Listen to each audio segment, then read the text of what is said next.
चलिए स्टार्ट करते हैं दोस्तों। आज का टॉपिक है हमारा सीटेट का पूरा संपूर्ण पेडोलॉजी कवर करेंगे। तो देखते हैं कितने वीडियो में कवर हो पाता है, कितने घंटे का क्लासेस चलेंगे। बस आप साथ में जुड़े रहिएगा और देखिए कैसे हम पूरा सीडीपी को लाइन बाय लाइन कवर करते हुए चलते हैं। तो चलिए स्टार्ट करते हैं। चलिए अभी पता था कि कुछ लोग आएंगे 2 बजे से बात कर, कोई बात नहीं, स्टार्ट करते हैं।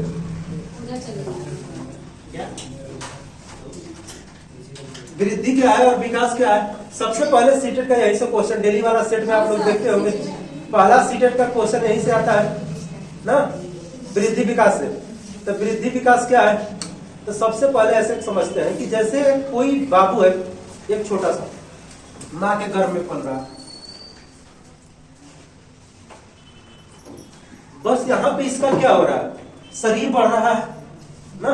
एक माँ के गर्भ में कोई बच्चा पल रहा है, इसका क्या हो रहा है, बस शरीर बढ़ रहा है। न इसको अभी समाज का ज्ञान है, न इसको कोई भाषा सिखाने वाला है, न इसको कुछ इमोशन के बारे में पता है। बस क्या हो, इसका धीरे धीरे धीरे धीरे क्या शारीरिक विकास बढ़ रहा है। धीरे धीरे बालक माँ के गर्भ से बाहर आता है, तो वह दुनिया को देखना चाहता है। अपनी आंखों से देखता है कि यहाँ पे अंधेरा है, उजाला है, लाइट जल रहा है, इधर दीवार है, इधर मतलब ढेर सारी चीजें देखते रहता है। देखते देखते देखते धीरे धीरे क्या करता है, उन चीजों को अपने दिमाग में बैठाते जाता है। फिर क्या होता है, कुछ टाइम धीरे धीरे ही बीतने लगता है। मम्मी क्या करती है, पापा, चाचा, नाना, दादा, इस तरह से भाषा का विकास डालते जाती है इसमें। फिर धीरे धीरे वो रोना, दुख सुख, मम्मी रो रही है, पापा पीट रहे हैं, भाई हमें हंसा रहा है, मम्मी हमें हंसा रही है, मम्मी खिला रही है। तो इस तरह से धीरे धीरे संवेग वगैरह आते हैं। धीरे धीरे देखता है कि हमारी मम्मी है, हमारे पापा है, तो मतलब सामाजिक विकास। तो बालक में बस शारीरिक विकास का होना, बालक में बस शरीर का बढ़ना वृद्धि है, लेकिन शरीर के साथ भाषा का, संवेग का, सामाजिक ज्ञान, ये सब बढ़ना विकास है। तो अब 2 बातें क्या कि पहले विकास कि पहले वृद्धि। अब यहाँ 2 बातें हैं। जैसे अब विकास कहने का मतलब कि शारीरिक विकास भी है, इसमें वृद्धि भी है। विकास ही वृद्धि है एक तरह से। वृद्धि वर्ड केवल है और केवल शारीरिक विकास को, यहाँ पे जो शरीर का बढ़ना है, वजन, लंबाई, भार, चौड़ाई, मोटाई, इसको डिनोट कर रहा है। लेकिन विकास क्या कर रहा है, शरीर के साथ भाषा को, समाज को और आपका संवेग को, अध्यात्म को, सब चीज को डिनोट कर रहा है। मतलब इसमें सारी चीजें आपकी सम्मिलित है, संवेग भी, भाषा भी, समाज भी और अध्यात्म भी, सब कुछ, जितना सारा विकास है। लेकिन वृद्धि में केवल शरीर का बढ़ना है। तो विकास करने का मतलब विकास हुआ, तो इसमें शारीरिक विकास ऑटोमेटिक आ गया, वृद्धि ऑटोमेटिक आ गया, ऑलरेडी इंक्लूड है। तो अब हम थोड़ा सा अंतर कर लेते हैं वृद्धि विकास में। आपको ये सारी चीजें पता है, तो हम एक साइड वृद्धि लिखते हैं, एक साइड विकास लिखते हैं। तो चलिए बताइएगा, वृद्धि क्या है? मात्रात्मक है सर। और मात्रात्मक है। जैसे वृद्धि मात्रात्मक कहने का मतलब कि शरीर का 1 किलो, 2 किलो, 4 किलो, 5 किलो, इसको हम लोग क्या करें, वजन। लेकिन भाषा को कैसे मांगे, 1 किलो, गुणात्मक रूप से।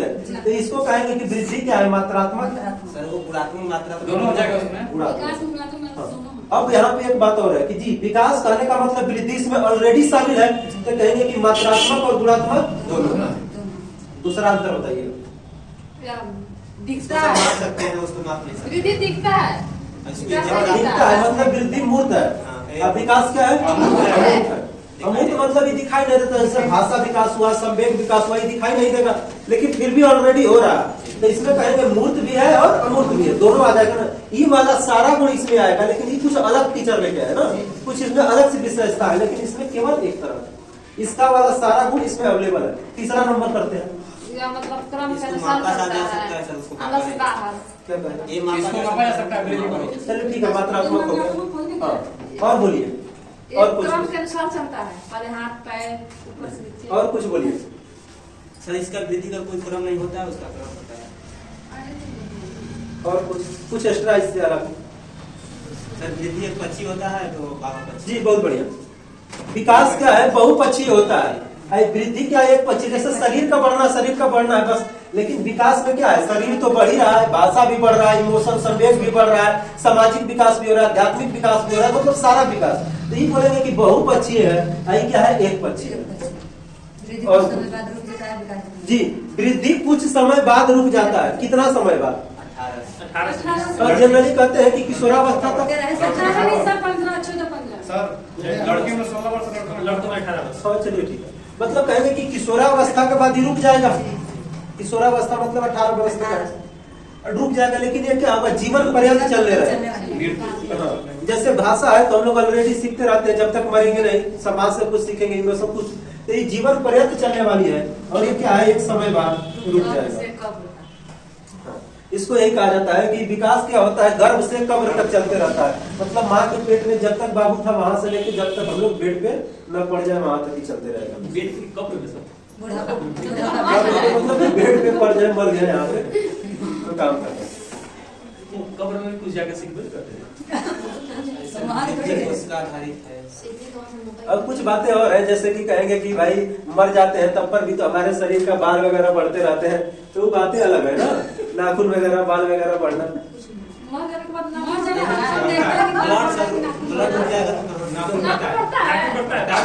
अब वो सब बातें चलिए आगे बढ़ते हैं, कुछ एक और अंतर करिए, फिर आगे बढ़ते हैं। वृद्धि कोशिका आधारित है और सबसे अच्छा वाला यही है ना। हाँ, वृद्धि कोशिका आधारित है, मतलब सर इसमें जैसे भाषा सीख रहे हैं, कोशिका से क्या लेना देना, संवेद सीख रहे हैं, कोशिका से क्या लेना देना।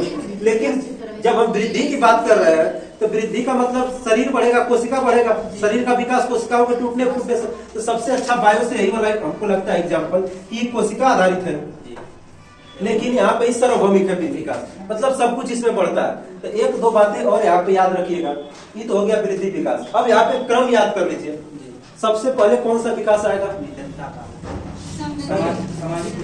शारीरिक विकास जी, पहले सबसे पहले शारीरिक विकास, इसको हम पी लिखते हैं, फिजिकल। उसके बाद क्या आएगा, श्रम याद रखना है, हमेशा एग्जाम में पूछा जाता है सजाने के लिए। हाँ, मानसिक विकास या इसी को संज्ञानात्मक विकास कहेगा, मानसिक विकास या संवेगात्मक विकास, मेंटल या कॉग्निशन। इसके बाद क्या होगा, समाज। बच्चा जब समाज में जाएगा, समाज से सीखेगा, फिर उसके बाद क्या आएगा, इमोशन, संवेग याद रह जाएगा।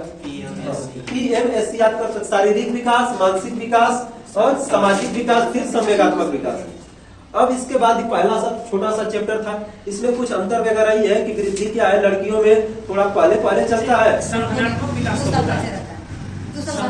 संज्ञानात्मक एक तरह से बोले बुद्धि दिमाग का विकास, मस्तिष्क का, ये अलग से टॉपिक आएगा, संज्ञानात्मक पढ़ेंगे।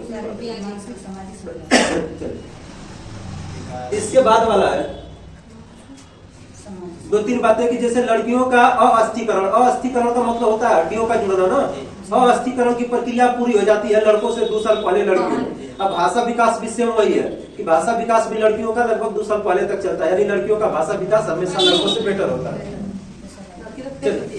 तेज न होती है, भाषा विकास में ठीक होता है, तेज करने का। ये जेंडर बायस हो जाएगा ना, जेंडर पक्षपात हो जाएगा। चलिए आगे नेक्स्ट टॉपिक पढ़ते हैं। अब इसके बाद आएगा विकास का सिद्धांत।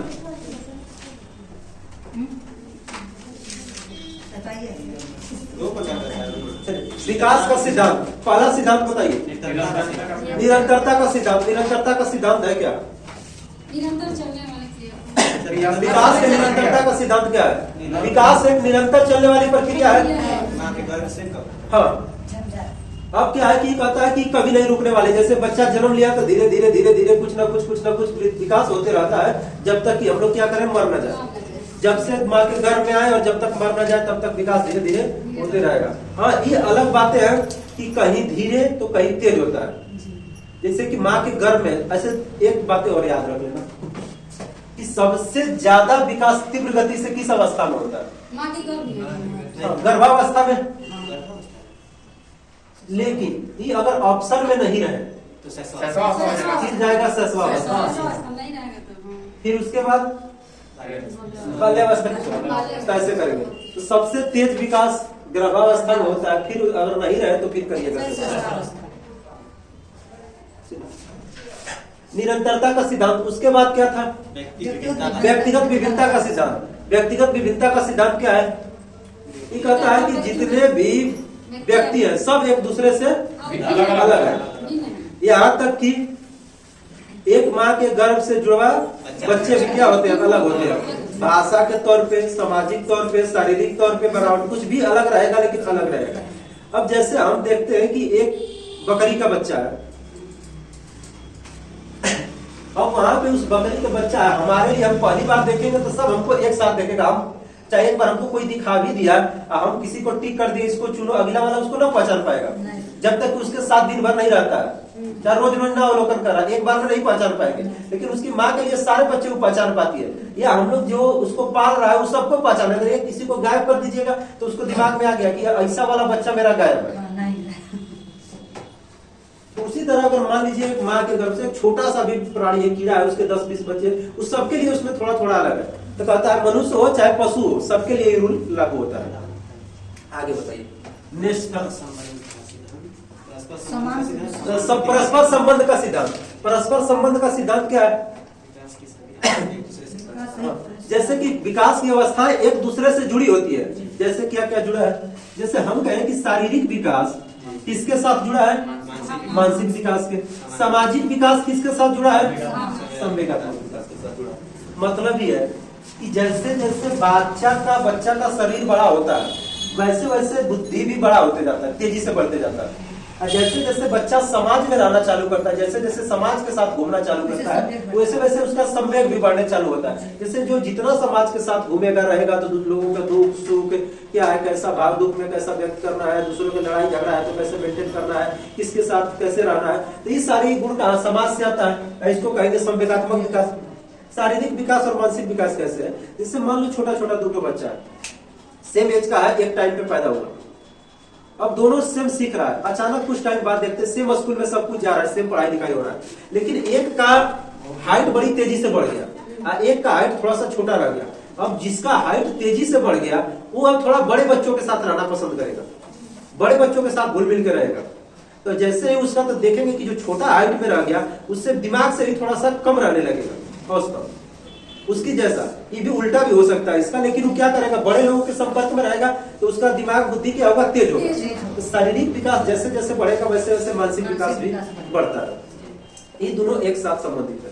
आगे नेक्स्ट सिद्धांत की बात करते हैं, समान प्रतिमान का सिद्धांत। समान प्रतिमान का सिद्धांत क्या है कि समान को जन्म देता है ना। जैसे और या समान जाति के लोग समान जाति का अनुसरण करते हैं। जैसे हम कहें कि कोई बकरी का बच्चा है या गाय का बच्चा है या मनुष्य का बच्चा है, तो मनुष्य का बच्चा मनुष्य जैसा होगा, बकरी का बच्चा बकरी जैसा होगा।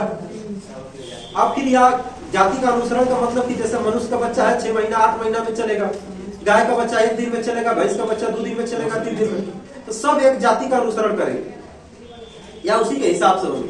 आगे नेक्स्ट सिद्धांत की बात करते हैं,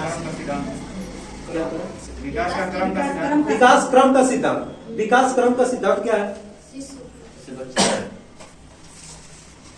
शीर्षगामी और अधोगामी। चलिए देखिए शीर्षगामी अधोगामी क्या होता है। अभी हम 2 फिगर बना रहे हैं, ये समझना ये ज्यादा आपके लिए, बाकी सब तो नॉर्मल है, व्यक्तिगत विभिन्नता कुछ कुछ इंपोर्टेंट है, वही इंपोर्टेंट वाला ही बात कर रहे हैं। एक है शीर्षगामी, एक है अधोगामी। 1-2 एग्जांपल से भी समझाएंगे।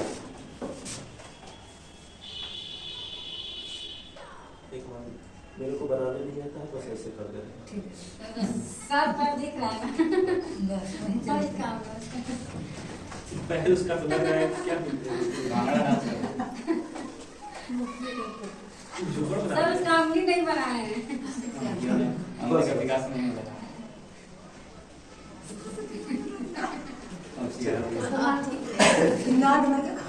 बस बस। अब कहने का मतलब कि जो विकास है, जो माँ के गर्भ हो गया एक तरफ हम कह रहे हैं शीर्षोगामी। शीर्षोगामी मतलब विकास शीर्ष से पैर की तरफ चलेगा, अधोगामी मतलब विकास अंदर से बाहर की तरफ चलेगा, इस तरह। अब ऐसे समझते हैं कि जैसे माँ के गर्भ में बच्चा होता है तो पहले सिर का निर्माण होता है, ऐसे सिर से धीरे धीरे पैर की तरफ बनते जाता है। या हम कहें कि जैसे जो शुरुआत में बच्चा का देखेंगे तो ऐसे इस तरह का शेप में बना होता है, मतलब सिर का निर्माण पहले होता है, बाकी चीजें धीरे धीरे बाद में बनती है। अधोगामी में क्या होता है कि इसका सिद्धांत कहता है कि जो बीच वाला तंत्रिका तंत्र, मतलब कि बीच वाला जो पार्ट है, इससे रिलेटेड हमारे शरीर के अंग का निर्माण पहले हो जाता है या उसमें क्रियाशीलता पहले आती है।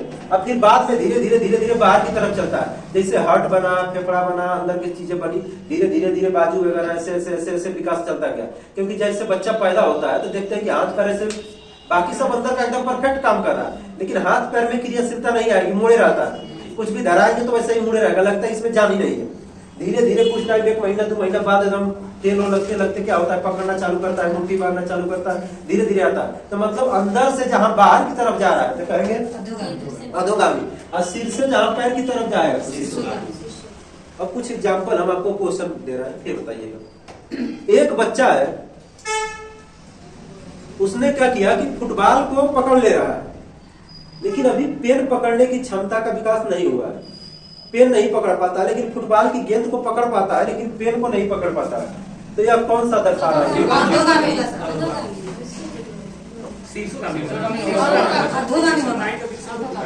अधोगामी। देखिए विकास करने का मतलब बाजू वगैरह तक तो आ गया, ऐसे पकड़ लेगा, लेकिन विकास धीरे धीरे इधर अभी उंगली तक नहीं पहुंच पाया है ना।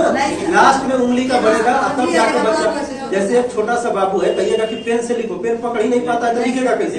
लेकिन जैसे जैसे उसके उंगली में क्रियाशीलता आता है, मजबूती आता है, हम लोग पेन पकड़ाते हैं तो ऐसे पकड़ेगा, ऐसे ऐसे करता है सुबह, क्योंकि अभी उंगली में क्रियाशीलता है ही नहीं, मजबूती है ही नहीं, तो पकड़ेगा कहां से? जैसे धीरे धीरे मजबूती आता है, पकड़ते पकड़ते यहाँ, तो फिर क्या करने लगा? लिखना चालू करता है। अधोगामी, शीर्षोगामी, यहाँ सिर से पैर की तरफ और यहाँ अंदर से बाहर की तरफ। तंत्रिका तंत्र से संबंधित अंग पहले विकसित होंगे और दूर के अंग बाद में विकसित होंगे। इसी को कहते हैं निकट दूर विकास का सिद्धांत। निकट दूर यानी नजदीक के अंग, तंत्रिका तंत्र से नजदीक के अंग पहले और दूर के, इसको कहते हैं मस्तकोद्मुखी सिद्धांत। शीर्षोगामी, पहले मस्तिष्क फिर इसके बाद में। अधोगामी, शीर्षोगामी हो गया। ये दो ज्यादा इंपोर्टेंट था, व्यक्तिगत विभिन्नता याद कर लेना और निरंतरता का सिद्धांत। 3-4 सिद्धांत जनरली हमेशा रिपीट होते रहते हैं। अब आगे बढ़ते हैं नेक्स्ट विकास।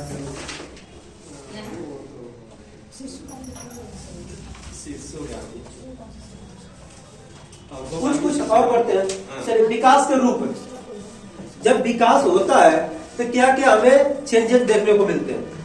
जब बालक का कोई भी बालक बढ़ रहा होता है तेजी से, तो उसमें क्या क्या हमें विकास में चेंजेस देखने को मिलते हैं?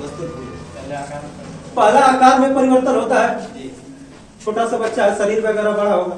और बताइए नेक्स्ट। अनुपात में परिवर्तन। जी अनुपात में परिवर्तन, पहले 10 किलो का, 20 किलो का, 30 किलो का, ऐसे बढ़ते जाएगा। कुछ और बताइए। नए गुणों की प्राप्ति। हाँ, नए गुणों की प्राप्ति। जैसे जैसे बच्चा बड़ा होगा तो जो बकैया चलता था वो गुण भूल जाएगा, अब खड़ा होकर चलेगा, पुराने गुण खत्म होंगे, नए गुण आएंगे, यानी नए गुणों की प्राप्ति करता है। जैसे दाढ़ी मूंछ वगैरह जमना, स्किन का हार्ड होना, या कहेंगे पुराने गुणों का लोप, यानी जो पहले तुतलाक और बकैया चलते थे, पुराने गुणों का लोप होता है, नए गुणों की प्राप्ति होती है। जनरली 4 फॉर्म आपको देखने को मिलता है विकास की तरफ। इसके बाद आगे बढ़ते हैं। न्यू टॉपिक है विकास को प्रभावित करने वाले कारक। ये भी अपने आप में प्रीवियस ईयर का फेवरेट क्वेश्चन रहा है। हाँ, इधर भी थोड़ा सा इसका क्रेज घटा है, मतलब प्रीवियस ईयर में ये आपका फेवरेट क्वेश्चन है। विकास को प्रभावित करने वाले कारक। विकास को प्रभावित करने वाले कारक बताइएगा। पहला कारक कौन है? अनुवांशिकता, और दूसरा वातावरण या पर्यावरण। 2 इम्पोर्टेंट है, इसके अलावा भी ढेर सारे होंगे, जैसे बीमारी हो गया आपका, भोजन हो गया आपका परिवार, घर परिवार हो गया, फिर उसके बाद आपका विद्यालय हो गया। तो ये सब विकास को प्रभावित करेंगे, लेकिन सबसे ज्यादा ये 2 को प्रभावित करेंगे, अनुवांशिकता और वातावरण। तो पहला क्वेश्चन यही से बनता है कि विकास को प्रभावित करने वाले कारक कौन कौन है? तो कहिएगा अनुवांशिकता, वातावरण, अनुवांशिकता और वातावरण दोनों के अंतःक्रिया है ना, दोनों का सेम रोल है, आधा ऐसे कह सकते हैं। तो यानी एक फॉर्मूला आप ऐसे याद कर सकते हैं, एक के बिना संभव नहीं है। विकास बराबर अनुवांशिकता गुणा, याद रख लीजिएगा। अनुवांशिकता अलग टॉपिक है, वातावरण अलग टॉपिक है, इसको थोड़ा बाद में करते हैं। अभी विकास बराबर याद करिए, अनुवांशिकता गुणे वातावरण, दोनों के अंतःक्रिया से होगा। थोड़ा सा और समझते हैं क्या दोनों संबंधित है एक दूसरे। हाँ, दोनों से एक दूसरे से संबंधित है। एक दूसरे का 2 है। अब जैसे हम कहें कि एक कोई फैमिली है, एक बच्चा जैसे मेल है, मम्मी पापा है, चाहे माता पिता कुछ भी लिखते हैं, इनसे बच्चा बना, चाहे कितना कितना गुण आएगा, मान लीजिए आधा आधा 1/2 1/2 लिखते हैं, इनसे मिलके आधा आधा एक बच्चा का निर्माण हुआ। कहता है कि इनसे पूर्वजों से कितना गुण आएगा, दादा दादी का 1/4 1/4, परदादा परदादी का 1/8 1/8। तो ऐसे मतलब कि मल्टी चलते रहते हैं, 7 पीढ़ी तक का 5 पीढ़ी तक का गुण बच्चों में आ सकता है। तो जनरली ऐसे ये कहता है कि पितृ पक्ष के अलावा मातृ पक्ष से भी लागू हो सकता है ना, नाना नानी वगैरह का जा सकता है, इधर दादा दादी परदादा परदादी तरफ जा सकता है। तो दोनों गुण 1/2 1/4 1/16 ऐसे तक पढ़ते चला जाएगा।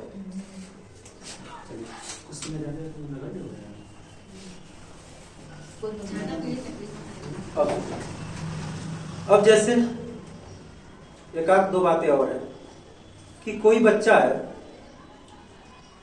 जम्मू कश्मीर में रहता है, ठीक है, या मान लीजिए तमिलनाडु में ही रहता है।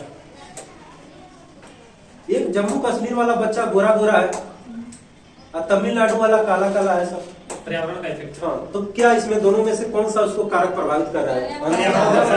पर्यावरण जी। अब कहेंगे कि कोई बच्चा है जिसके मम्मी पापा तीव्र बुद्धि के हैं, चाहे शरीर से अच्छे खासे, उसका बच्चा शरीर से अच्छा होता है। एक बोले कि मम्मी पापा उसके दुबले पतले हैं, शरीर से छोटे कद के हैं, तो बच्चा भी छोटा कद का होगा, यही अनुवांशिकता का गुण है। तो इस तरह से गुणों का है। अब एक चीज बताइए, आंख के रंगों का किस पे प्रभाव करेगा?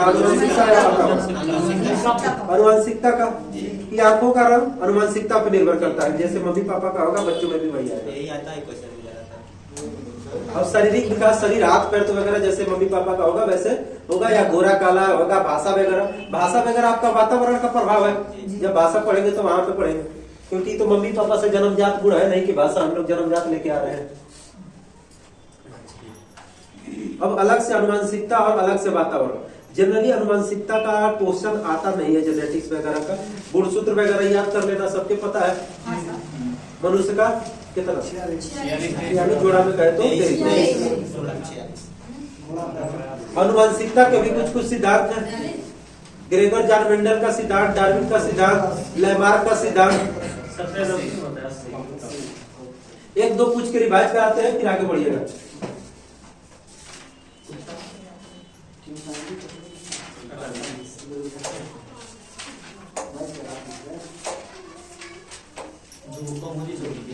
बताइएगा, समानता का, अनुवांशिकता का नियम लिखवाए थे आप लोगों को, हेडिंग निकालिए, अनुवांशिकता का नियम, अनुवांशिकता के नियम, अनुवांशिकता के नियम। एक दो जो इम्पोर्टेंट है बता दे रहे, फिर आगे बढ़ते हैं। समानता का नियम वही है, समान समान को जन्म देता है। सब जाति एक जाति का अनुसरण करते हैं। दूसरा वाला प्रतिगमन का सिद्धांत। प्रतिगमन का सिद्धांत क्या है?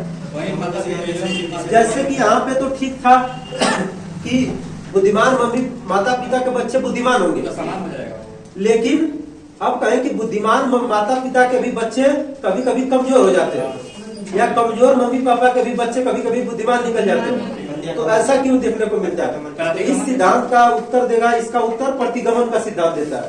तो इसको याद रखना, प्रतिगमन यानी उल्टा विपरीत गुणों का उत्पन्न होना, प्रत्यागमन। जीव सांख्यिकी नियम, जीव सांख्यिकी नियम क्या है?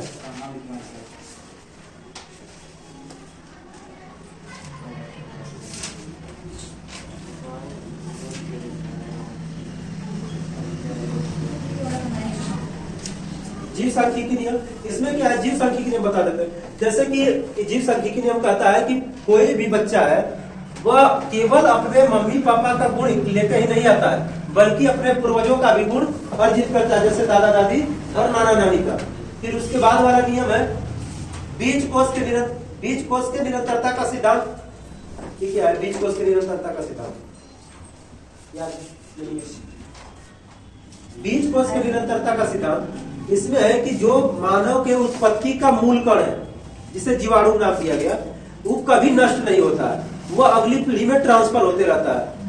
जैसे इनका कहना है कि जो मान लीजिए हमारे अंदर कुछ बीज कण होंगे, वो हम अपने आगे वाली पीढ़ी को ट्रांसफर करेंगे, वो आगे वाली पीढ़ी को ट्रांसफर करेंगे, तो वो मूल जो जीवाणु होते हैं वो कभी नष्ट नहीं होते हैं, अपने आगे वाली पीढ़ियों में निरंतर ट्रांसफर होते रहते हैं।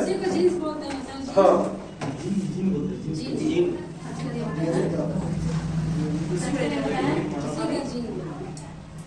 डीएनए जो है ना, डीएनए के माध्यम से उसका बीज कोष की निरंतरता का सिद्धांत। आगे बढ़ते हैं। अब आइए फिर से शुरुआत वाला चरण। अब यहाँ से हो गया ये सब चीजें, एक नंबर था। अब आते हैं मेन टॉपिक आपका शिशुवावस्था, बाल्यावस्था और विकास के सिद्धांत पे। अब बात करते हैं, विकास हो गया, इधर थोड़ा सा कारक वगैरह हो गए। अब विकास के प्रकार सिद्धांत वगैरह पढ़िए। जैसे कि हम लोग कहा कि पहला टाइप कौन सा, नर्व। देखो सबके हिसाब से अलग अलग है, बहुत लोगों ने बहुत तरह से दिया इसको, लेकिन हम लोग जनरली सबको मिला जुला के एक टाइप कवर करेंगे। जैसे हमने कहा शुरुआत में अगर लेना चाहे तो गर्भावस्था। तो गर्भावस्था तो जनरली आपके यूज का है नहीं, क्योंकि हम लोग बच्चों को पढ़ाने की बात कर रहे हैं, तो शिशुवावस्था से लेके चलते हैं। तो पहला शिशुवावस्था, कितना बात लिख दे इसको, 0 से कौन सा, अब जनरली सबके हिसाब से लेके चलते हैं ना शिशुवावस्था। फिर बाल्यावस्था कितना करते हैं, 6 से 12 साल करते हैं। और किशोरावस्था 13 से 18 वर्ष करते हैं। तो इस सबके हिसाब से है, मिला जुला के इस सब पे लागू होगा। लेकिन एग्जाम में क्वेश्चन पकड़ना बड़ी मुश्किल है ना। अब शिशुवावस्था में कंफ्यूजन आ जाएगा, 0 से 2 बाल्यावस्था में, तो ऑप्शन में उस तरह से दिए होते हैं कि आप छाट पाएंगे। अब जैसे बाल्यावस्था को 2 भागों में बांटेगा, प्रारंभिक बाल्यावस्था, पूर्व बाल्यावस्था और उत्तर बाल्यावस्था। तब कैसे करेंगे, तो कहिएगा कि फिर थोड़ा सा ही पहले वाला टाइम चला जाएगा। सब कहेगा कि 2 से कहते हैं कि 6 वर्ष तक, 6 से। अब कभी कभी इसको मध्य बाल्यावस्था में बांट देगा, एक और मध्य बाल्यावस्था। तो अपने हिसाब से करना है चीजें कि 2 से 5 या 4-5 वर्ष तक कर लेंगे। फिर इधर 6 से 9 तक कर लेते हैं, 9 से 12-13 तक कर लेते हैं। तो इस हिसाब से आप ऑप्शन में छाट सकते हैं, यहाँ पे कोई दिक्कत होने वाला नहीं। बस ये पता होना चाहिए, मेन वाला थोड़ा सा आगे पीछे करके अरेंज कर लीजिएगा। अब 12 लिखा है, 13 लिखा है, तो इसमें डाउट ना होना चाहिए कि 12 लिखा है तो कहीं पे 13 लिखा है। सब में सबके हिसाब से अलग अलग है। इसके लिए हम 2-4 आपको वैज्ञानिक का एग्जाम्पल अभी देंगे। अब इसके बाद वयस्कावस्था, वृद्धावस्था, सब अलग बातें हैं। गर्भावस्था का भी 3 टाइप, तो ये सब हम नहीं करते हैं, जो आपके काम का चीज है वही करते हैं। अब मेन 1-2 वैज्ञानिक का नाम, सिगमंड फ्रायड से हम पहले चलते हैं इरिक एरिक्सन पे, जो आपके एग्जाम में पूछा गया। बस पहले पूछा गया एक छोटा सा सवाल कि इरिक एरिक्सन ने विकास को कितने भागों में बांटा, 8 भागों में बांटा। इनका कहना, इरिक एरिक्सन जो थे, ये कौन सा सिद्धांत दिए थे, मनोसामाजिक सिद्धांत। इरिक एरिक्सन का मनोसामाजिक सिद्धांत। अभी मनोसामाजिक सिद्धांत क्या है, इन्होंने कहा कि बालक के मन और समाज दोनों में क्या द्वंद्व चल रहा, इसको पूरा एक एज वाइज अलग अलग बांट दिए ना, कि छोटा बच्चा है उसके मन में समाज के प्रति क्या चलता है, किशोरावस्था में क्या चलेगा, बाल्यावस्था में, वृद्धावस्था में, पूरा मतलब की बांट दिए। अब एक एक पे बात करते हैं। फिर इन्होंने विकास का सिद्धांत दिया। फिर एक थी एलिजाबेथ हार्लॉग, उन्होंने विकास को कितने भागों में बांटा, बताइए बताइए। एलिजाबेथ हार्लॉग के अनुसार विकास की अवस्था कितना है, जेस्ट वाला देखिए सिद्धांत, एलिजाबेथ हार्लॉग के अनुसार जी, नाम के साथ बताइए ना। इसी में कहता है कि व्यय संधि किनके अनुसार है, एलिजाबेथ हार्लॉग का व्यय संधि बड़ा इंपॉर्टेंट है ना, इसी की वजह से फेमस है। हाँ, 11 से 12 साल का था जो व्यय संधि था। एलिजाबेथ हार्लॉग ने इसी पूरा एजेस को 9 भागों में डिवाइड किया। और रॉस के अनुसार कितना भाग है, रॉस ने विकास को कितने अवस्था में बांटा, 4 अवस्था। रॉस का 4 अवस्था था। रॉस वाला में क्या था, पहला शिशुवावस्था, दूसरा क्या था, बाल्यावस्था, तीसरा क्या था, किशोरावस्था चौथा क्या था? प्रौढ़ावस्था नहीं था। बाल्यावस्था को दो भागों में इन्होंने किया था।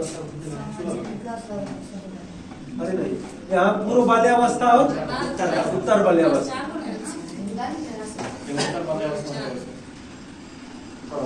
ठीक है, पूर्व बाल्यावस्था और उत्तर बाल्यावस्था। यहाँ पे पूर्व बाल्यावस्था और उत्तर बाल्यावस्था रॉस का 4 भाग में, और एक सिगमंड फ्रॉइड थे, उन्होंने कितना भाग में बांटा था?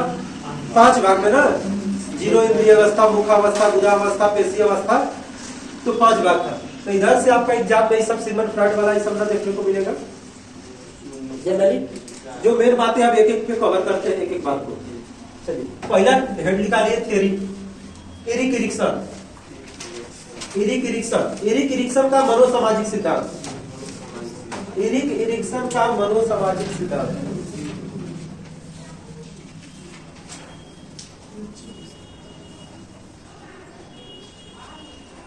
हो गया जी।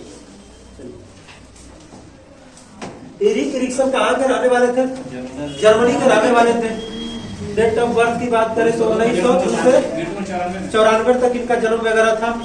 इन्होंने मन को, समाज को बांटा था। 8 अवस्था में बांटे हैं। अभी थोड़ा टाइम लगेगा लंबा, हम जल्दी जल्दी कवर करते हैं। पहला बोलिएगा शेषवावस्था। शेषवावस्था इन्होंने VS करके दिया।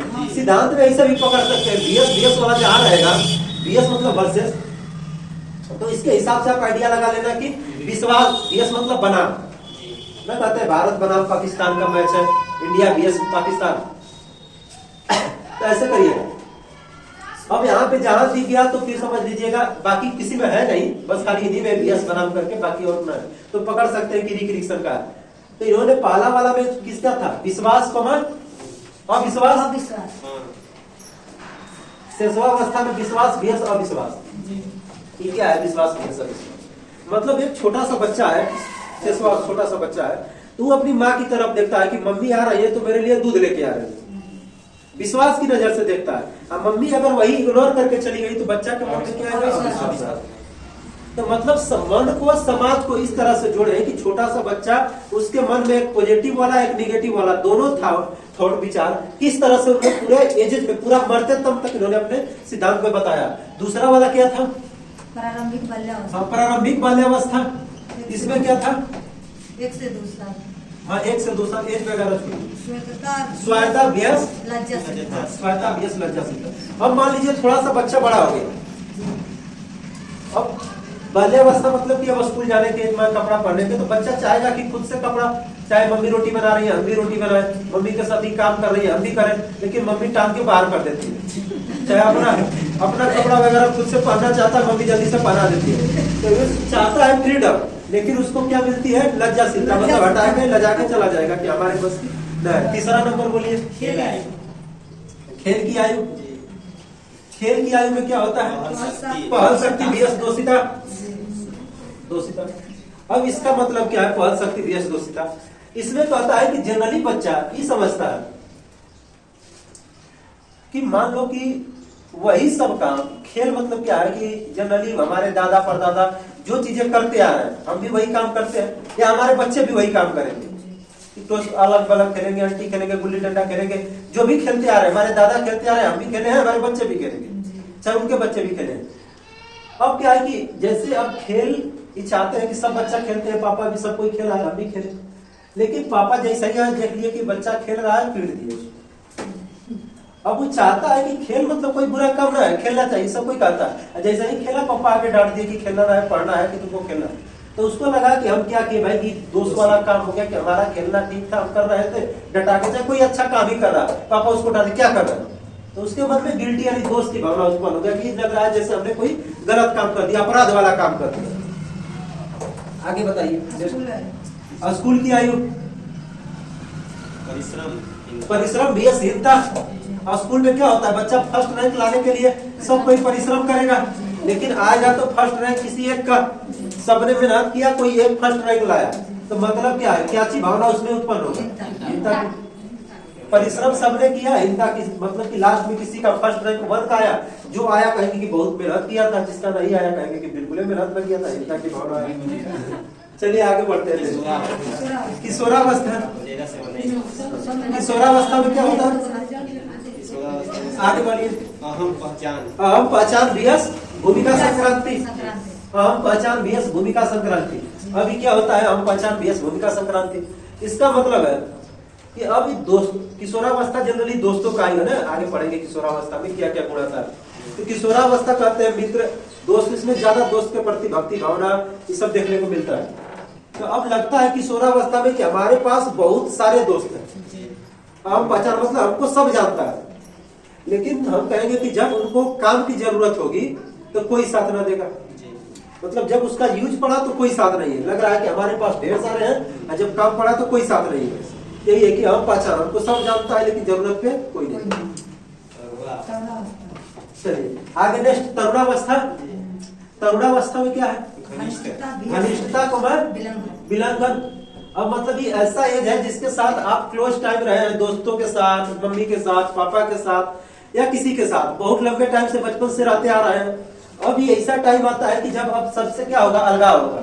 किसी का जॉब लग गया, घर परिवार दोस्त वगैरह छूटेंगे, अलग जाएंगे तो विलंघन हो गया। या किसी के साथ क्लोज टाइम से रह रहा है, शादी ब्याह होगा, सबके छोड़ के जाना है, किसी एक के साथ अलग रहना है, तो घनिष्ठता को विलंघन। आगे बताइए। मध्यावस्था। मध्यावस्था में क्या होगा? जननात्मकता विहस स्थिरता।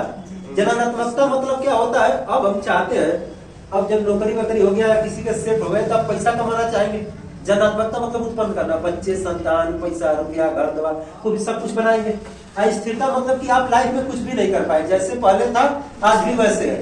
या स्थिरता मतलब कि आप बच्चे कर पाए ना, घर बना पाए ना, फैमिली कर पाए, कुछ भी नहीं कर पाए।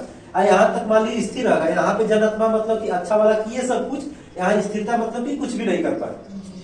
तो मतलब अच्छा वाला फीलिंग और बैड वाला खराब वाला फीलिंग। लास्ट वाला वृद्धावस्था, अहम संपूर्णता, अभियस निराशा। मतलब यहाँ से अगर ये वाला आपको सहायता मिला, बचपन से मम्मी पापा ने काम करने दिया, आपको हर एक काम में फर्स्ट रैंक आया, जो काम किए, परिश्रम किए, आपको पहचान मिला दोस्तों के साथ, आपको बहुत सारे दोस्त घनिष्ठ रहे, उसी के साथ शादी हो गया, उसी के साथ बच्चे हुए, ढेर सारा फैमिली मिला और पैसा वगैरह उत्पन्न किया, तो आप क्या करेंगे? एकदम अच्छा से सुकून वाला मौत मरेंगे कि लगेगा लाइफ में जब बूढ़े होंगे तो भाई हमने बहुत किया है। अब मान लीजिए ना बचपन में आपको मम्मी पापा का प्यार मिला, न घर परिवार से सब कोई डांट के भगाए रहा, आप हमेशा दोस्तों से गाली वगैरह सुनते रहे, आपको परिश्रम किए, सब जगह फेल होते गए, आपने क्या किया? आपका कोई दोस्त वगैरह साथ नहीं दिया, आप लोगों से हमेशा अलग थलग रहे, आपने कुछ लाइफ में बना नहीं किया, तो आप लास्ट में क्या करेंगे? निराशा बहुत मरेंगे। मतलब सोच के कि हमने लाइफ में कुछ भी नहीं किया। ये था एरिक एरिक्सन का मनोसामाजिक सिद्धांत। इसको इतना करने का मतलब कि प्रीवियस ईयर में पूछा गया है, तो थोड़ा सा इसको हमने ज्यादा किया है। अब बात करते हैं सिगमंड फ्रायड का ना। सिगमंड फ्रायड को यही पूरा खत्म करते हैं, क्योंकि फिर आगे के लिए नहीं छोड़ेंगे उधर। चलिए चाहे रहने दो, लास्ट ही में करेंगे अभी। बस एरिक एरिक्सन, अभी सिगमंड फ्रायड यहाँ छोड़िए। अब आते हैं विकास के सिद्धांत में, थियरी वगैरह छोड़िए। थोड़ा सा आप एलिजाबेथ हर्लॉक वाला बता देते हैं। एलिजाबेथ हर्लॉक ने अपने सिद्धांत को 9 भागों में बांटा था। इनका सिद्धांत इसलिए फेमस था कि एक व्यय संधि है, इस पे बड़ा इनका अच्छा सा। व्यय संधि क्या है कि कहती है कि बाल्यावस्था और किशोरावस्था ये जुड़ाव का टाइम है। व्यय संधि पे पूरा अच्छा से फोकस किया है, कॉपी में सब कुछ है, एक बार देख लीजिएगा, पढ़ लीजिएगा। व्यय संधि का मतलब कि जैसे बाल्यावस्था से जब बच्चा किशोरावस्था में जाता है तो ढेर सारा चेंजेस लेके जाता है। अब जैसे बड़े बच्चों के साथ रहना, विपरीत गुणों के प्रति आकर्षण की भावना, दाढ़ी मोछ शरीर पे बढ़ना, फिर लड़कियों में शरीर का उभराव वगैरह, मतलब ढेर सारा चेंजेस आता है। तो इस गुण में चेंजेस ये बड़ी संवेदनशील अवस्था है ना। तो इसको समझने के लिए एक टीचर्स हो, एक स्टूडेंट हो, एक पेरेंट्स हो, सबको इन सब चीजों के बारे में जानकारी होना चाहिए, बताना चाहिए, बच्चों को इन सब चीजों की जानकारी होना चाहिए। तो इस पे इन्होंने अपने पूरा फोकस किया है, व्यय संधि के बारे में अच्छा खासा बताया अपने सिद्धांत को। चलिए अब आगे बात करते हैं किशोर शेषवावस्था, एज 0 से 5 साल। शेषवावस्था में क्या होता है? पहले शेषवावस्था में हम बात करते हैं, एक एक टॉपिक पे बात करते हैं। शेषवावस्था में शारीरिक विकास, हड्डियों की संख्या कितना होगा? 300 होगा 350 बच्चा बस 300 शिशु में 300 होता है 300 से ज्यादा नहीं होता है 270 या 300 हो सकता है ना सर 300 तक हो जाएगा 270 से 300 हो जाएगा। हड्डियां एकदम नाजुक होती हैं, जमना शुरू होता है 270 के आसपास कह सकते हैं, 75-80। अब शेषवावस्था में उसके बाद क्या होगा? शारीरिक विकास मतलब एकदम नाजुक होगा, हड्डियां वगैरह अभी जमना चालू करती है, धीरे धीरे बढ़ना चालू करती है। हार्ट रेट कितना होता है? 140 के आसपास। ये सब डाटा सीरियल में नहीं लगा। मस्तिष्क का भार कितना होता है? 350 ग्राम के आसपास। मांसपेशी 65% होता है, मस्तिष्क 350 ग्राम के आसपास। तो ये सब शारीरिक विकास के बारे में। भाषा विकास कहते हैं। भाषा विकास तो बच्चे अभी शुरुआत में क्या करते हैं? धीरे धीरे शिशुवावस्था में पूरा मतलब कि अपना नाम बताना, चीजों को पहचानना, रोना बबली करना। जैसे कि शुरुआत वाला है, रोने से चालू करेगा, धीरे धीरे नाम वगैरह को दोहराना, अक्षर वगैरह दोहराना, छोटे छोटे किस्से कहानियां धीरे धीरे बताना। मतलब कि 5 वर्ष तक होते होते भाषा अच्छा से आ जाता है छोटे बच्चों को। मतलब शिशुवावस्था खत्म होते होते बच्चे भाषा लगभग बोलना सीख जाते हैं, अच्छा से आता है।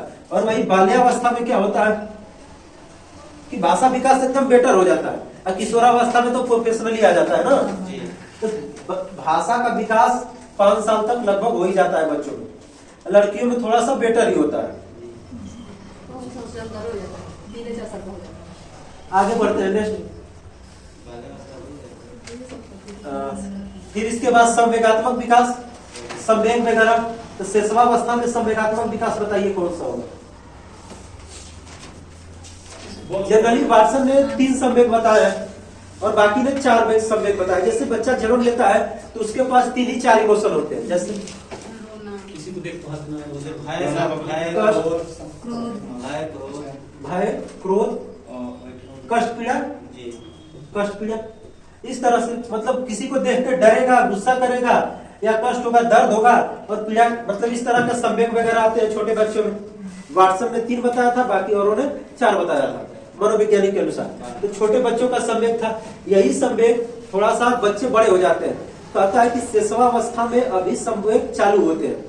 ये सब जन्मजात एक तरह से संवेग है कि जब बच्चा जन्म लेगा तो 3-4 संवेग रहते ही रहते हैं। कि ऑटोमेटिक रोना है मम्मी को देख के, या किसी को भूख लगेगा तो रोएगा, कष्ट होगा तब पर भी पीठ वगैरह सोते सोते दर्द करेगा तो रोना है, मम्मी को देख के मुस्कुराना है। तो सब जनरली संवेग जन्म से लेके आते हैं 3-4 संवेग। अब आगे संवेग क्या है? संवेग देख लो। संवेग का मतलब इमोशन। इमोशन लैटिन वर्ड इमोवर से बना है। इसका मतलब होता है जैसे उत्तेजना या मन में कुछ उथल पुथल होना। जैसे हम किसी को देख के अचानक से प्यार आ गया, किसी को देख के गुस्सा आ गया, किसी को देख के जलन हो रहा है, इससे हो रहा है। तो ये जब जो भी सब चीजें हैं जो हमारे दिमाग में चलती है, ये सब इमोशन है, संवेग है। संवेग को आगे पढ़ते हैं। मैकडूगल का संवेग टोटल 14 को पढ़ेंगे, अभी बस संवेग इतना समझे। आगे बढ़ते हैं। सामाजिक विकास क्या होगा? तो शिशुवावस्था में सामाजिक विकास होता है। छोटे बच्चे टोली समूह बना के एक दूसरे के साथ रहते हैं, घूमते हैं, तो उनके लिए वही समाज है। 4-5 बच्चों के साथ गुड्डा गुड़िया का खेल। तो जनरली कहेगा कि सामाजिक विकास का गुण बच्चों में कितने साल पे आता है? 3 साल के बाद आता है। 3 साल में बच्चों में सामाजिकरण का गुण शुरू हो जाता है। नैतिकता का गुण कितने साल के बाद आता है? 6 साल। नैतिकता का गुण 4 साल के बाद आता है। नैतिक विकास जनरली 4 साल के बाद बोला जाता है और सामाजिकरण का गुण बच्चों में 3 साल पे आता है।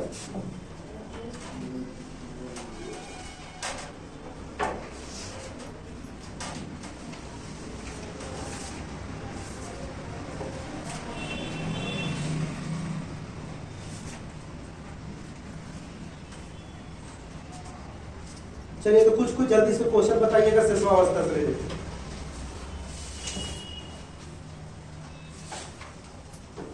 किस अवस्था में अनुकरण की प्रवृत्ति सबसे तीव्र पाई जाती है? शिशुवावस्था में। कुछ की पॉइंट है, हम इसको आपको बता देते हैं। जैसे कि इसमें जिज्ञासा की प्रवृत्ति सबसे तीव्र होती है, अनुकरण की प्रवृत्ति सबसे तीव्र होती है, व्यवहार किस तरह होते हैं, मूल प्रवृत्तियों पे आधारित होते हैं। मूल प्रवृत्ति क्या होते हैं, समय क्या होते हैं, थोड़ा देर में उसको करें। आगे बढ़ते हैं। अब इसमें कहता है कि छोटे बच्चे में प्रकाश को देख के उसकी तरफ रिएक्ट करना ना, एकदम छोटे बच्चों में जनरली, जैसे कि आगे भी करेंगे तो वहां पे बताएंगे कि छोटे बच्चे हैं तो लाइट जला दिए, आकर्षित होंगे उसको। 3-4 महीना लाइट जला दिए, 1-2 महीना पानी थोड़ा सा गर्म कर दीजिए ना, बोतल, एक बोतल पानी गर्म कर। तो छोटे बच्चे अगर लाइट वगैरह होगा, तेज आवाज होगा तो उसके प्रति रिएक्ट करते हैं। आगे बढ़ते हैं। सीखने का आदर्श काल किस अवस्था को कहा जाता है? शैशवावस्था को सीखने का आदर्श काल। भारत में बाल विकास की शुरुआत कब से माना जाता है? 1930 से। 1930 से दूसरे वर्ष के अंत तक शिशु में शब्द भंडार की संख्या कितना हो जाता है? 100 के आसपास। जी,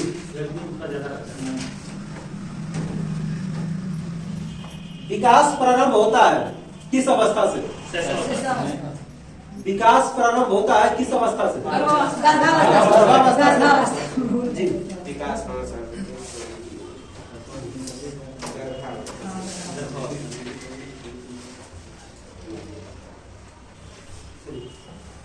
अब लगभग इस शैशवावस्था खत्म हो गया। आगे बढ़ते हैं बाल्यावस्था में। ये विकास की दूसरी अवस्था है बाल्यावस्था।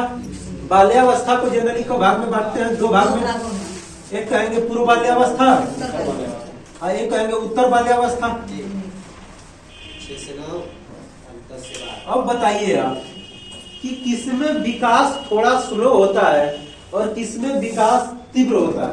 उत्तर बाल्यावस्था में तीव्र होगा, पूर्व बाल्यावस्था में धीमे होगा। क्या? पूर्व बाल्यावस्था में ज्यादा नहीं, गलत है। पूर्व बाल्यावस्था में ज्यादा उत्तर में पूर्व विकास का मतलब वृद्धि है, इसमें ज्यादा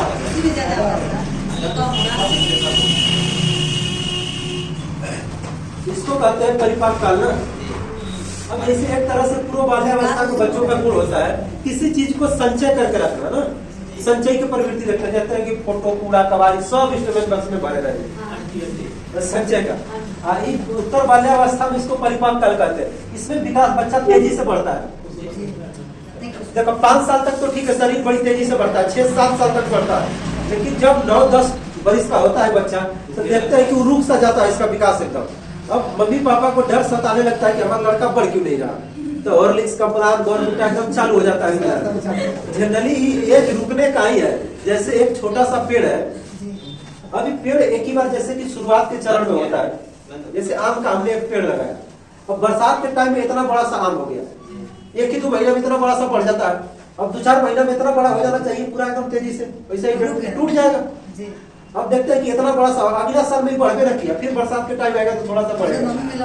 अभी शरीर तना वगैरह मजबूत करेगा ना जी, धीरे धीरे। उसी तरह बच्चे हैं कि शरीर यहाँ तक बढ़ा, अब धीरे धीरे एक ही बार ना बढ़ेगा, थोड़ा सा शरीर में हड्डी वगैरह का जुड़ाव, मजबूती वगैरह होगा। अब फिर क्या होगा, अब 12 वर्ष के बाद, 11-12 वर्ष के बाद जब किशोरावस्था आता है तो फिर देखते देखते अचानक से ना कहते अगर कितना लंबा हो गया इसका चलन, कि किसी को 2-4 साल बाद देखिएगा तो एक ही बार तेजी से बढ़ जाता है। तो फिर यहाँ पे इसके बाद तेजी से बढ़ता है पूर्व किशोरावस्था में, और फिर उसके बाद तो फिर खत्म भी हो जाता है। फिर उसके बाद शरीर में स्थायित्व वगैरह, परिपक्वता वगैरह आती है।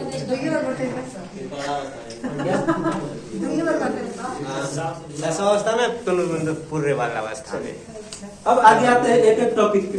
इसको कुछ बाल्यावस्था को अन्य नामों से जाना जाता है, तो जल्दी जल्दी नाम काउंट करा दीजिएगा, ये आपके एग्जाम के लिए इम्पोर्टेंट है। कुछ नाम बता दीजिए बाल्यावस्था को और किन नामों से जाना जाता है?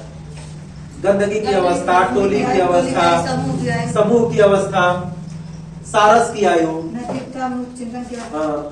फिर और वैचारिक क्रिया की अवस्था, और सबसे इम्पोर्टेंट वाला स्कूल की आयु।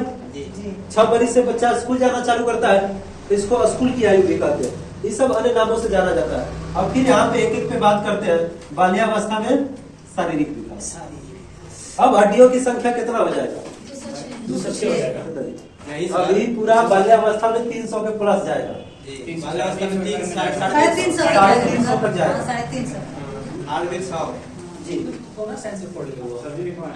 मांसपेशी का 25%, किशोरावस्था में उसके बाद से 95% का मस्तिष्क विकास।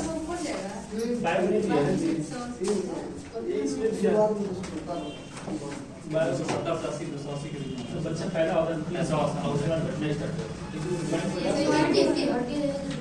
अब देखिए मनोवैज्ञानिकों का थ्योरी है, इससे लोग आगे नहीं सकते। तो सब बाल्यावस्था नहीं, में नहीं। अरे भाई 300 अब यहाँ से बाद से जुड़ाव चालू होता है ना, इसके बाद से घटना जैसे हड्डियों का जुड़ाव चालू हो जाए, सब हड्डियां जुड़ के किशोरावस्था में 206 पे पहुंचेगी। जैसे बच्चा जन्म लेगा तो बहुत सारी शरीर की हड्डियां अभी स्टार्ट होती है, उभरती है, बढ़ना चालू होता है, तो धीरे धीरे बनते बनते बनते बनते 350 के आसपास तक पहुंचती है, फिर उसके बाद हड्डियों का जुड़ाव चालू होता है, लास्ट में 206 बचता है।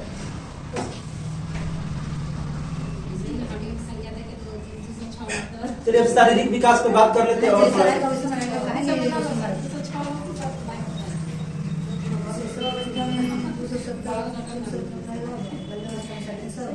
संवेगात्मक विकास का अनोखा काल किस अवस्था को कहा जाता है? बाल्यावस्था। जी, अनोखा काल बाल्यावस्था।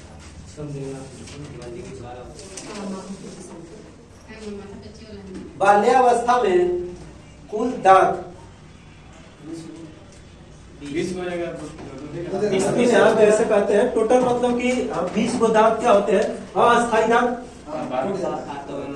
और फिर उसके बाद 32 को निकलते हैं अस्थायी दांत, तो टोटल दांत कहेगा तो 42 का थी।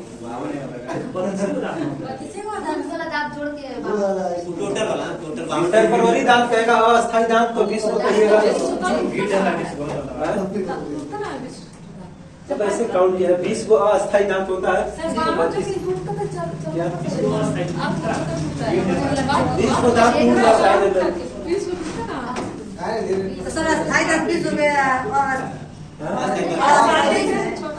अस्थायी 32 को दांत। चलिए आगे बढ़ते हैं नेक्स्ट।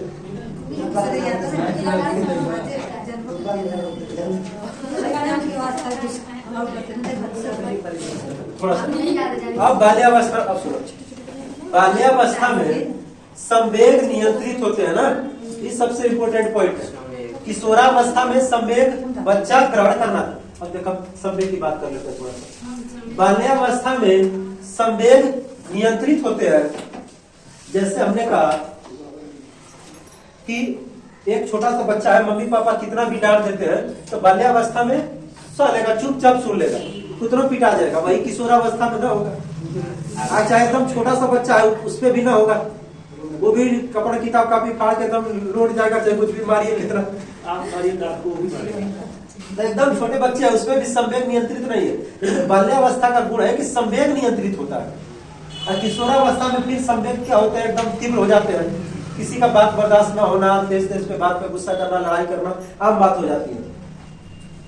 आगे अब यहाँ पे मानसिक विकास की कुछ बातें कर लेते हैं। जैसे देखो एक डर है, जैसे संवेग में थोड़ा सा छोटे बच्चे हैं शिशुआवस्था में, तो इनपे जो डर होता है वो मूर्त चीजों पे होता है।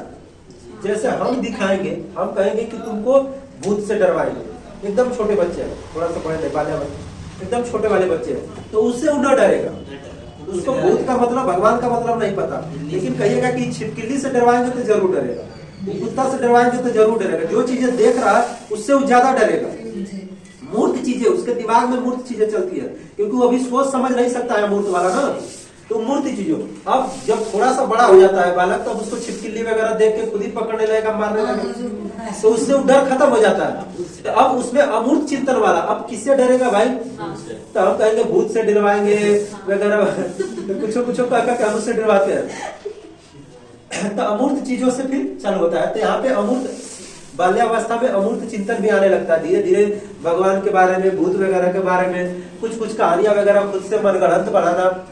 शिशुआवस्था में कुछ चीजें ऐसे नहीं बता सकता है कि जो चीजें देखेगा उसी के बारे में बताएगा, लेकिन बाल्यावस्था 9-10 होते होते क्या खुद से कहानियां गढ़ पाना, खुद से जो चीजें आप नहीं है, खुद से कुछ माइंड में क्रिएट कर रहे हैं, ये है अमूर्त चिंतन। एक दिन पूछ रहे थे ना मूर्त अमूर्त क्या होता है।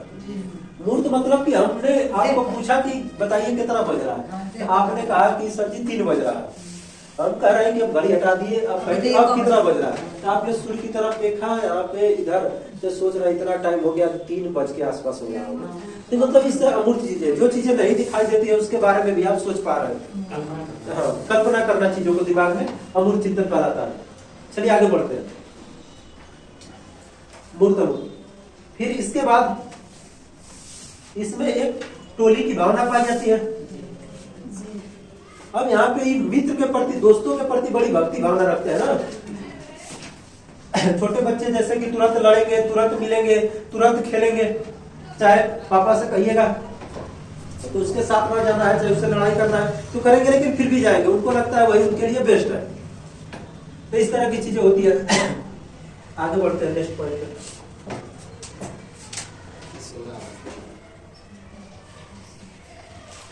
जैसे एक चीज और है कि द्वेष की भावना अब बच्चों में होने लगता है। द्वेष की भावना बाल्यावस्था से स्टार्ट हो जाता है। जैसे कि हमने कहा कि पहल को मिला 2 रसगुल्ला, मेरे को मिला 1 रसगुल्ला, तो अब इसमें जलन की भावना कि पापा उसको ज्यादा मानते हैं, हमको कम मानते हैं, तो ये सब स्टार्ट हो जाता है। चाहे बराबर बराबर हिस्सेदारी को लेकर हमेशा लड़ाई रहता है कि हमको बराबर नहीं मिल रहा है इस तरह। अब इसके बाद लास्ट किशोरावस्था। बाल्यावस्था किशोरावस्था से ज्यादा आपके क्वेश्चन आएंगे।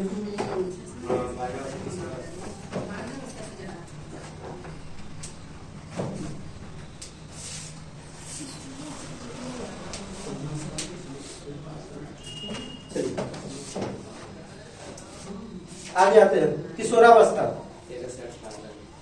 एज कितना है? 13 से 18 साल।